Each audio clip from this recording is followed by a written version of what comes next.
크리스천에게 있어서 진정한 개혁은 말씀으로 돌아가는 것입니다. 원본을 봐야 돼요.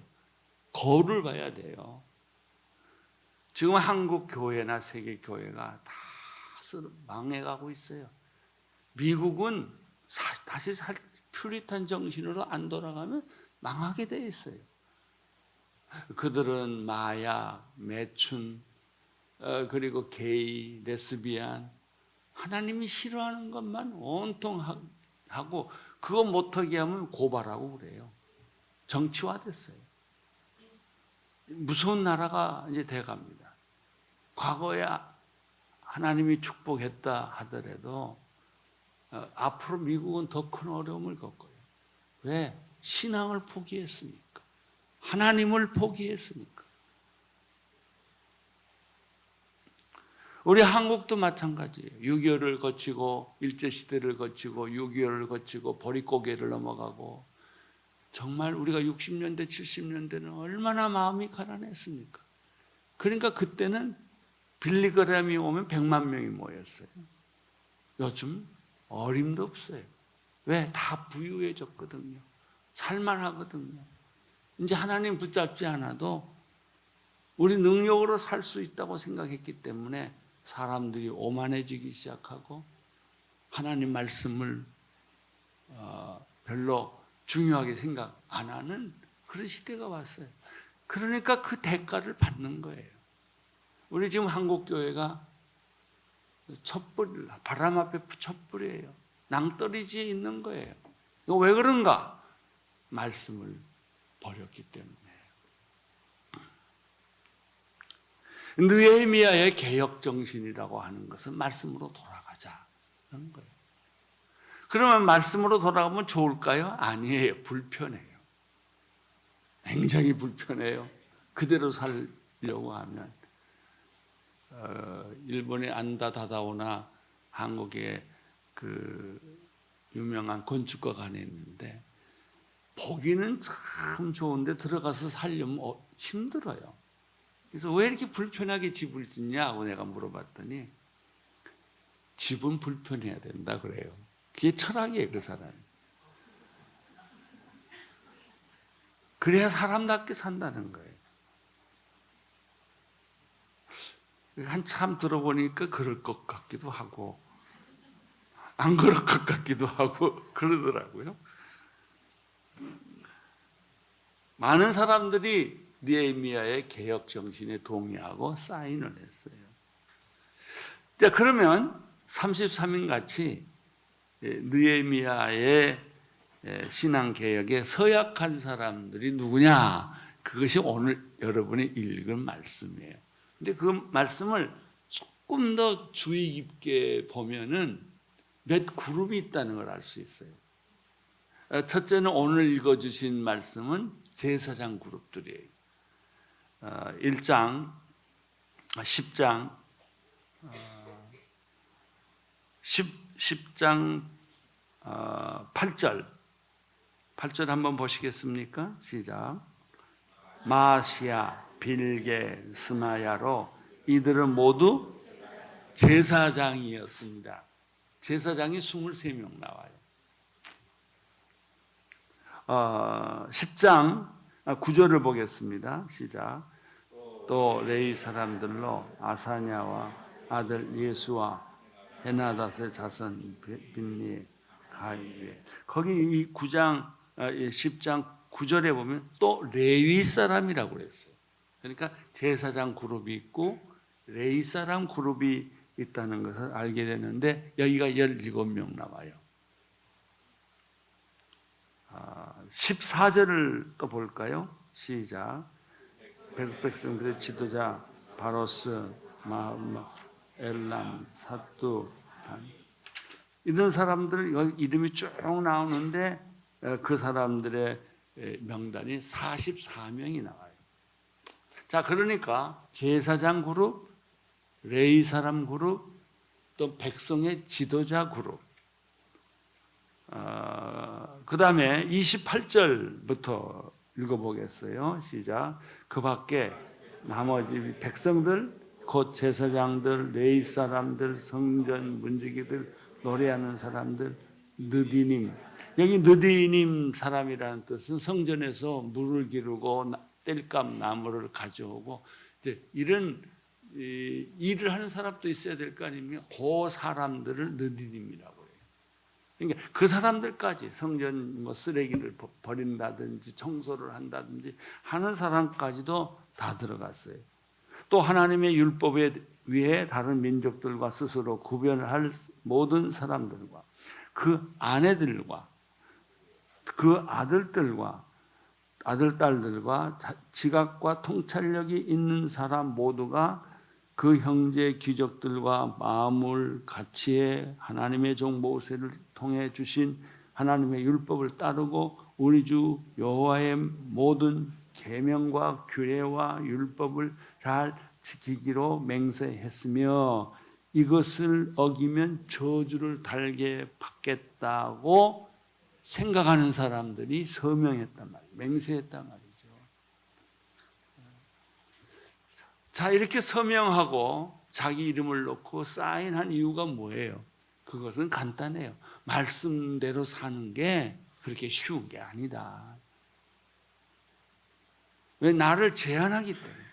내 본능을, 내가 하고 싶은 대로 하는 걸 제한하기 때문에. 자유롭게 살아라. 마음대로 살아라. 너 기분대로 살아라. 생각대로 살아라. 뭐 요즘 광고 그나 하면 된다고 살아.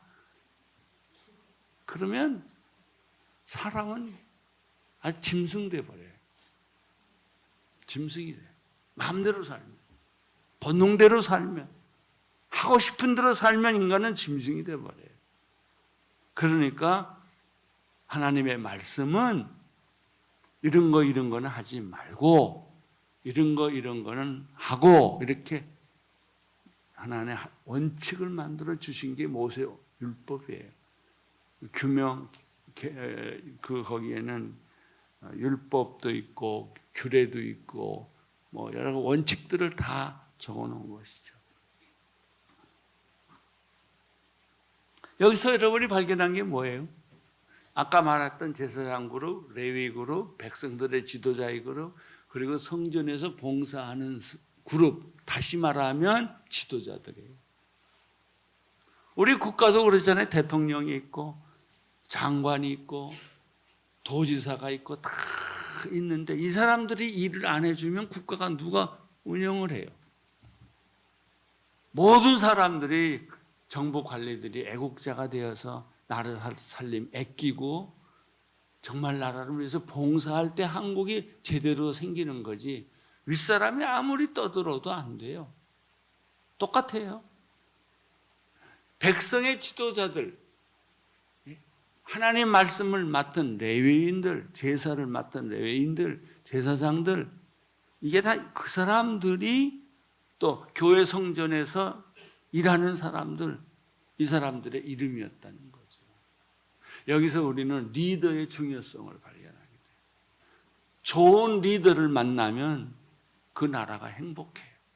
위기에서 살아나요. 그러나 좋은 리더가 아닌 사람을 만나면 다 까먹어요. 그리고 국민들이 맨날 싸우고 원망하고 이렇게 돼 있어요. 가정도 마찬가지. 아버지 학교에 구호 있죠. 아버지가 살면 가정이 산다. 맨날 구호하잖아 이러고. 그래요.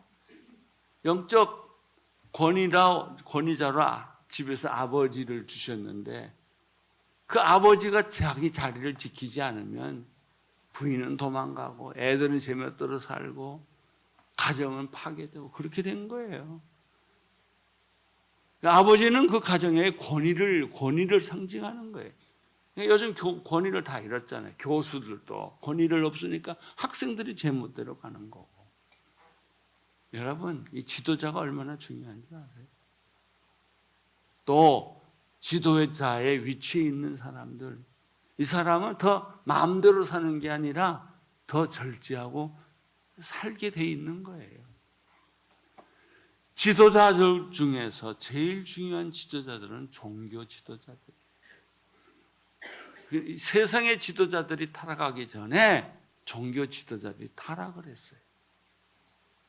나는 이런 의미에서 우리 목사들, 장로들, 교회에서 직분을 가진 사람들이 회개하지 않으면, 자기 삶을 바꾸지 않으면 교회도 망하고, 교회도 세상의 손가락질을 받고, 또 많은 사람들이 교회 와서 상처받은 사람이 얼마나 많아요. 교회 왜 오냐? 상처받으러 와요. 목사한테 상처받고, 교회한테 상처받고.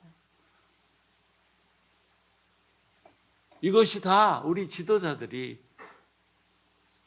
리더십이 없기 때문에 그래요. 백성들을 사랑하지 않기 때문에, 교인들을 사랑하지 않기 때문에 그런 일이 생기는 거죠. 자, 그러면 이제 누가 사인을 했느냐 하는 얘기가 나왔고요. 또 두 번째 생각할 것은 그들이 그 서명한 내용이 뭐냐 이거예요. 그걸 몇 가지로 나누어서 설명하고 있습니다. 29절에 보면 다시 읽겠어요. 그 형제 귀족들과 마음을 같이해 하나님의 종 모세를 통해 주신 하나님의 율법을 따르고 우리 주 여호와의 모든 계명과 규례와 율례를 잘 지키기로 맹세했으며 이것을 어기면 저주를 당하게 받겠다고 맹세했습니다. 맹세를 뒤집어 보면 저주받겠다는 소리예요. 그냥 하겠다는 게 아니에요. 이거 못 지키면 나는 하나님께 저주받겠다. 이걸 약속하는 거예요. 그래야 인간은 죄의 문화, 죄성에서부터 다시 살아나는 거예요. 오세 계명과 규례와 율법. 근데 성경을 보면 재미있는 게 특별히 구약을 보면요, 이론이 많지 않아요. 이론은 간단해요. 하나님 잘 섬겨라 이거예요. 말씀대로 살라. 그거 이상 별거 없어요. 그러면 나머지 모든 구약의 말씀들은 다 규례예요. 뭐 안식일을 지켜라, 재물 관리 잘해라, 자녀 관리 잘해라, 뭐 이런 거예요. 그러니까 그 계명들은 법조문처럼 일일이 하나씩 다 만든 거예요. 여러분, 유태인이 지금까지 존재하는 이유가 뭔지 아세요? 그 계명을 지금까지 지키거든. 내가 미국 같은 데 가보면요, 유대인이 사는 데는 학교가 그렇게 좋아요. 돈을 들여서 그들은 교육을 잘 시키고 히브리어를 가르치고 히브리 문화를 가르치고 히브리 그 전통의 절기를 다 가르치고 가요. 근데 우리 한국 사람들은 가면은 자기 나라 다 잊어버려요. 자기 마음대로 살아요. 그 나라 문화대로 살아요. 이스라엘은 안 그래요. 내가 가만 보니까 우리들의 문제가 뭐냐면 세대별 차이예요. 요즘 뭐 10년 차이가 아니라 1년 차이고 요즘 6개월 차이가 있대요. 그러니까 부모하고 자식하고 대화가 안 되는 거예요. 문화가 달라서. 생각이 달라서. 근데 이 나이 차이에 상관없는 민족이 유대인들이에요. 왜냐하면 그들은 하나님을 중심으로 살기 때문에 문화는 하나님으로 다 통일이 됐어요. 어른이나 아이들이나 안식일도 지킬 뿐만 아니라 금요일 날 저녁에는 꼭 그들은 집에 다 모여서 촛불 켜놓고 빵과 떡을 갖다 놓고 금요일 날 저녁에 가족이 밥을 먹어요. 그래서 어렸을 때부터 그렇게 했기 때문에 금요일 날 저녁에는 의례껏 아버지 집으로 간다. 이게 딱 못이 박혀 있어요. 그래서 그 문화를 지금까지 지켜온 거예요. 이스라엘 백성들이 지금까지 전 세계 디아스포라로 흩어져서 살면서도 아직까지 그들이 경제적으로나 사회적으로나 튼튼하게 존재하는 것은 율법과 규례와 또 계명을 잘 지켰기 때문에 이것은요 그냥 이렇게 적당하게 개념적으로 우리는 뭐 나라의 민족의 뭐를 위하여 태어났다 이런 게 아니고 이렇게 살아라 이렇게 살아라 이렇게 살아라 다 가르쳐 준 거예요. 약속이란 뭐예요? 안 지키면 저주받겠다는 소리예요. 그런 마음으로 하는 게 약속이에요. 지금 우리 크리스찬들이 성경대로 안 살아요. 자기 마음대로 살아요. 편한 대로 살아요. 사람들 눈치 보고 살기 때문에 그리스도인에게서 빛이 없어요. 세상 사람들이 존경 안 해요. 너나 나나 똑같은데 너 찬송가 부르고 기도하는 거 빼놓고 너하고 나하고 다른 게 뭐 있냐 이거예요. 우리는 크리스찬으로서 누가 봐도 저 사람은 진짜 하나님 믿는 사람이구나 라는 걸 느껴야 될 텐데 느끼지를 않는다니까요. 여러분 사람들이 예수 믿을 때 전도하면 예수 때문에 예수 믿을까요? 전도하는 나를 보고 예수를 믿을까요? 나를 보고 믿죠. 그 사람도 예수를 어떻게 알아요? 말씀을 어떻게 알아요? 근데 이렇게 말해. 내가 믿는 예수는 나도 믿고 싶다. 내가 믿는 예수를 내가 믿고 싶다. 좀 가르쳐 달라. 그럼 그만큼 우리는 예수 믿는 사람들이 자기 자신의 유혹, 본능을 거부하고 성경대로 살기 때문에 사람들이 그 사람을 보고 충격을 받는 거예요. 어떻게 저 사람은 저렇게 살 수 있나? 그 돈 가지고 어떻게 살 수 있나? 어떻게 저 사람은 저렇게 사람을 용서하고 살 수 있나? 화를 왜 안 내는가? 복수를 왜 안 하는가? 그거는 세상 사람들이 늘상 하는 일인데 크리스찬들은 그렇지 않단 말이죠. 그리고 예수 믿는 사람들은 그 바쁜데 교회 간다 이거예요. 그런 걸 보고 사람들이 놀라는 거죠. 여행 가자, 놀러 가자 하는데도 끄떡 안 하고 하나님 말씀대로 사는 사람들. 그래서 그리스도인이라는 별명이 붙여졌잖아요. 저 사람들은 우리하고 다르게 산다. 두 번째, 이 사람들이 약속한 게 뭐냐면 자기 자녀들을 이방 민족에게 혼인시키지 않겠다. 이거 굉장히 중요한 거예요. 요즘 여러분들의 문제가 뭡니까? 다 결혼 문제 아닙니까? 결혼한 사람도 결혼 문제로 낑낑대고 결혼 안 한 사람도 자기 자식의 결혼 문제가 아주 중요해요. 그럼 결혼 문제에 있어서 중요한 게 뭐냐? 원칙이에요. 원칙. 뭐 내가 큐피트 화살을 맞았다는 등 뭐 눈이 맞았다는 등 그게 결혼이 아니에요. 그래서 결혼은 원칙이에요. 원칙이 중요해요. 내가 하나님 뜻대로 사는 사람과 결혼하겠다. 그래서 그 당시의 문화로서는 이방 민족하고는 결혼하지 않겠다. 왜 이방인들하고는 결혼하지 않겠냐 하면은 이방인의 사람들은 다 우상을 섬겼기 때문에. 그럼 우상을 섬기는 집의 가정에서 태어난 딸은 그 문화가 그대로 온 거예요. 그리고 이스라엘 사람들하고 결혼하면은 남자를 다 바꿔놔요. 우상 믿게끔. 여자가 훨씬 셉니다. 여자 하자는 대로 결국은 나이 40, 50대면 다 따라가요. 그러니까 여자가 예수를 똑바로 안 믿으면 그 사람은 우상 숭배하게 돼 있어요. 그 대표적인 사람이 누구예요? 솔로몬이에요. 솔로몬은 여자를 하나님이 축복해 줬는데 여자를 잘못 선택을 한 거예요. 그래서 결혼하고 나서 여자가 1000명이 있었는데 다 산당에 우상을 숨긴 거예요. 그러니까 여자가 울고 맨날 앙앙거리니까 그래 해라 그랬겠죠. 여러분 그 성경에 보면 아합이라는 왕이 있는데 이스라엘 중에서도 아주 악한 왕이 됐는데 왜 그래요? 이세벨이라는 여자를 얻어서 그래요. 이세벨이 시키는 대로 한 거예요.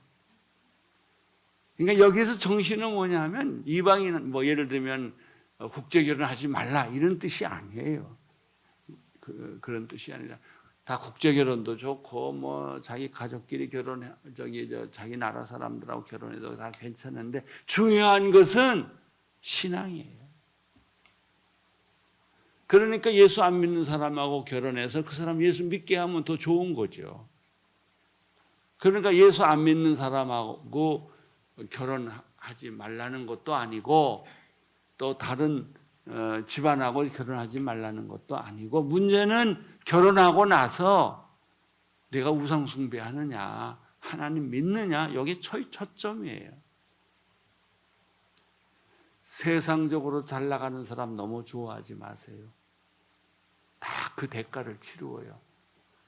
얼굴 예쁜 여자 너무 좋아하지 마세요. 그 대가 치릅니다. 중요한 것은 신앙을 보호하라는 거예요. 신앙을. 그러면 여러분의 인생이 끝까지 보장돼요. 아무리 좋은 결혼해도 이혼하면 뭐 하겠어요? 그러지 않도록 사전에 예방하라. 그래서 이제 우리는 그렇게 하겠습니다. 하나님 중심으로 살고 결혼도 우리 자녀 결혼들도 그렇게 하겠습니다라는 서약이에요. 세 번째는 안식일과 희년을 잘 지키겠습니다. 이 사람들은 안식일에 목을 거는 사람이에요. 내가 지난번에 이스라엘 여행을 여러 차례 해봤는데 보니까 주일날, 금요일 날에는 토요일 날에는 그 엘리베이터 올라간 충수에 버튼도 안 누르더라고. 다 눌러 있어요. 누르면 이게 노동이 되니까. 그러니까 내가 손을 안 대야 돼요. 대면 이 노동하는 것이 되니까. 그 정도로 잘 지켜요. 그리고 지금도 코쇼 음식을 먹고 비행기 타고 가려면 유대인들은 부탁에 나 코쇼 음식 달라고. 그 정도로 아주 철저하게 지키는 거죠. 근데 요즘은요, 안식일이 주일날로 바뀌었잖아요. 안식일이 일주일에 하루가 아니라 2시간으로 다 바꿔놨어요. 가는 시간 30분, 오는 시간 30분, 예배 1시간. 그것만 나 지키면 난 주일날 지켰다 이렇게 생각하는 거예요. 24시간 안식일을 안 지켜요. 현대인이 될수록 병이 많아지는 이유가 그거예요. 나는 지나치게 일을 좋아해가지고 이렇게 병 때문에 고생하지만 원칙은 그거예요. 안식일을 지켜라는 거예요. 근데 안식일을 지키려면 힘이 들어요. 여러분, 우리가 안식일을 지키는 게 아니라 안식일이 나를 지켜줘요. 여러분이 안식일을 지키면 일생 전체를 놓고 볼 때 안식일이 여러분의 인생을 지켜주는 거예요. 우리는 쳇바퀴 돌듯이 너무 정신없이 돌아요. 그래서 일주일에 한 번을 스톱을 시키는 거예요. 그리고 쉬게 하는 거예요. 머리도 쉬게 하고 몸도 쉬게 하고 마음도 쉬게 하고 세상과 물질에 붙여 있었던 나를 하나님에게로 접붙임시키는 거예요. 그게 안식일이에요. 어떤 분은 안식일날 그러니까 교회에서 봉사를 하는 거죠. 유년주일학교 선생도 하고 중고등부 선생도 하고 교회에서 여러 가지 잡일을 다 하는 거예요. 느디님 같이. 그렇게 시간을 보내는 거예요. 내가 알고 있는 우리 오늘의 교회는 아니에요. 다른 장로님 한 분은 참 존경받는 분인데 저한테 와서 얘기 많이 해요. 근데 그분은 이런 말을 하더라고요. 주일날은 자기가 평신도지만 예배 다 드리고 그 다음에 병원 돌아다니면서 신방을 하더라고요. 암 걸린 사람 가서 도와주고, 내가 미국에서 어느 교회를 봤더니 여돈도회가 하는 일이 도시락 싸서 먹고 그 다음에 전부 그 교회 암 환자 집을 찾아가요. 거기는 이렇게 우리 한국같이 일해주는 사람이 없기 때문에 그 빨래도 안 돼 있고 집도 청소가 안 돼 있고, 그럼 교회에서 가서 그거 다 빨래해주고 청소해주고 또 음식 싸다 갖다 주고 그러더라고요. 그렇게 한 시기를 제가 하는 걸 봤어요. 우리는 뭐 예배드리고 그냥 골프장으로 가니까, 우리는 예배드리고 뭐 어디 놀러 가고 영화 보러 가고 뭐 이렇게 한 시기를 지키지 않으니까 그 후유증이 계속 오는 거예요. 희년도 그래요. 희년은 땅을 돌려주는 거 아니에요? 빛을 탕감해 주는 거 아니에요? 희년이라고 하는 것은 창조의 원리로 돌아가라는 거예요. 근데 우리는 계속해서 그 사람을 노예로 쓰고 있단 말이죠. 땅도 쉬지 않게 해요. 너무 땅을 사용을 해서 그 다음에 땅이 비실비실해져 가지고 아름다운 곡식을 만들어내지 못하는 거죠.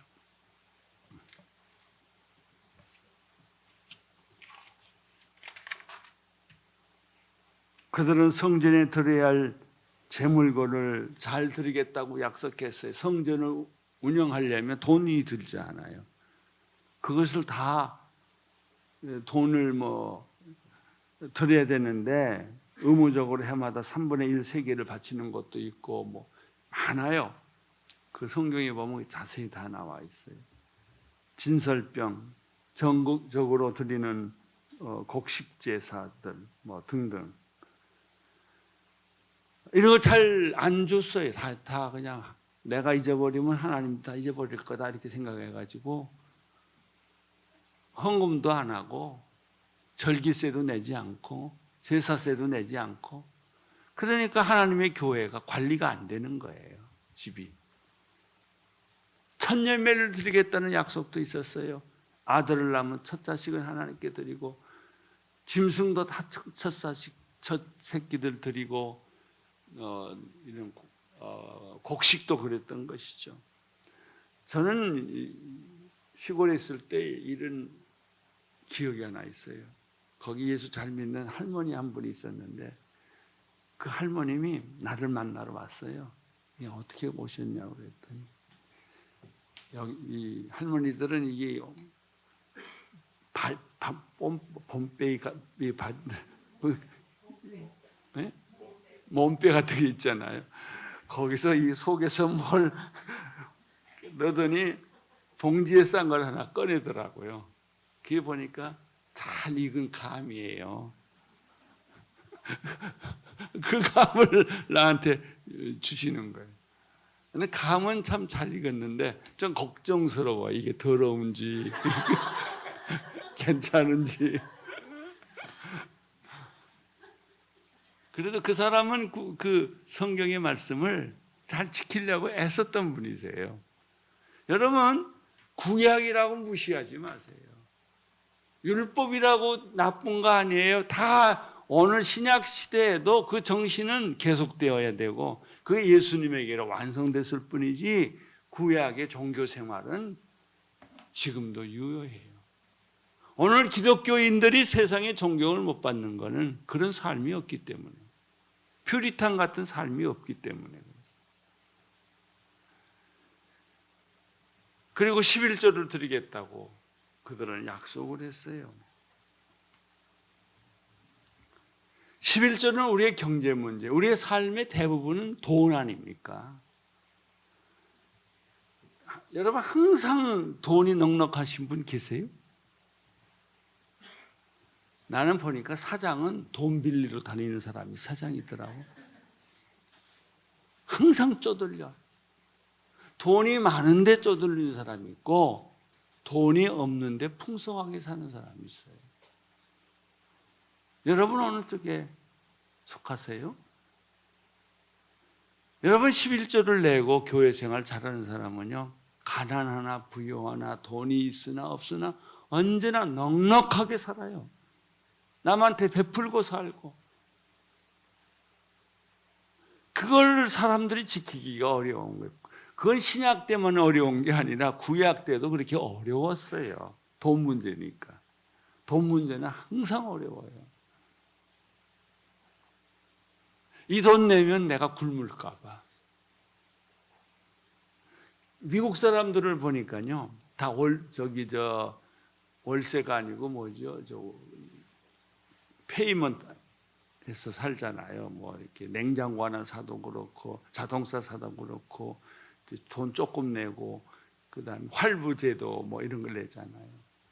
그러니까 내가 미국 사람들을 가만 보니까 이제 한 달에 수입이 이만큼 되면은 먼저 뗄 것부터 다 떼요. 집세 내고, 뭐 수도세 내고, 전기세 내고.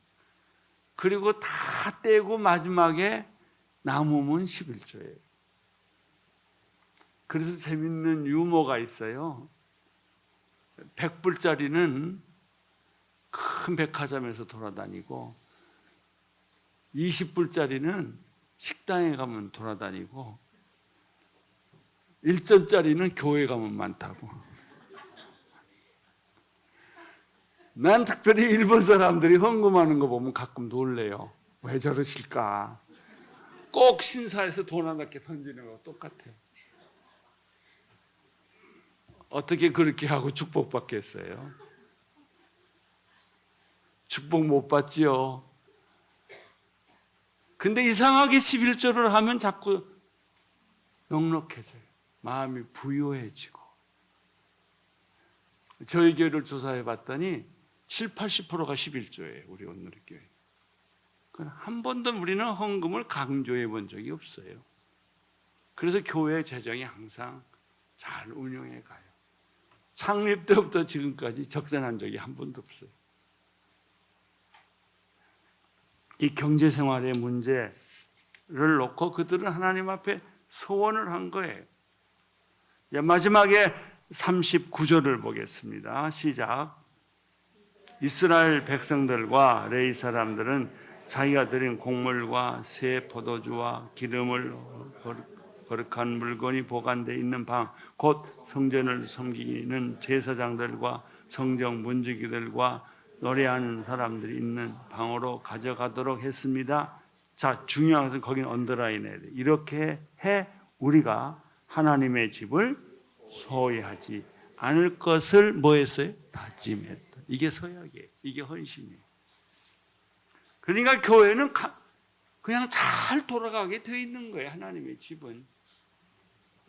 하나님의 사람은 잘 돌아가게 되어 있는 거예요. 이것이 천국의 원리예요. 교회의 원리예요. 이것을 하지 않았을 때 포로로 잡혀가고 어려움을 겪는 거예요. 사랑하는 성도 여러분, 여러분들이 구약을 무시하지 마세요. 구약의 그 생활 스타일은 오늘 우리들이 배워야 할, 익혀야 할 말씀이에요. 그래야 여러분들의 얼굴이 더 빛나고 기도가 자신감이 있고 믿음이 생기고 그럴 줄로 믿습니다. 하나님의 축복이 여러분에게 함께 하시기를 바랍니다.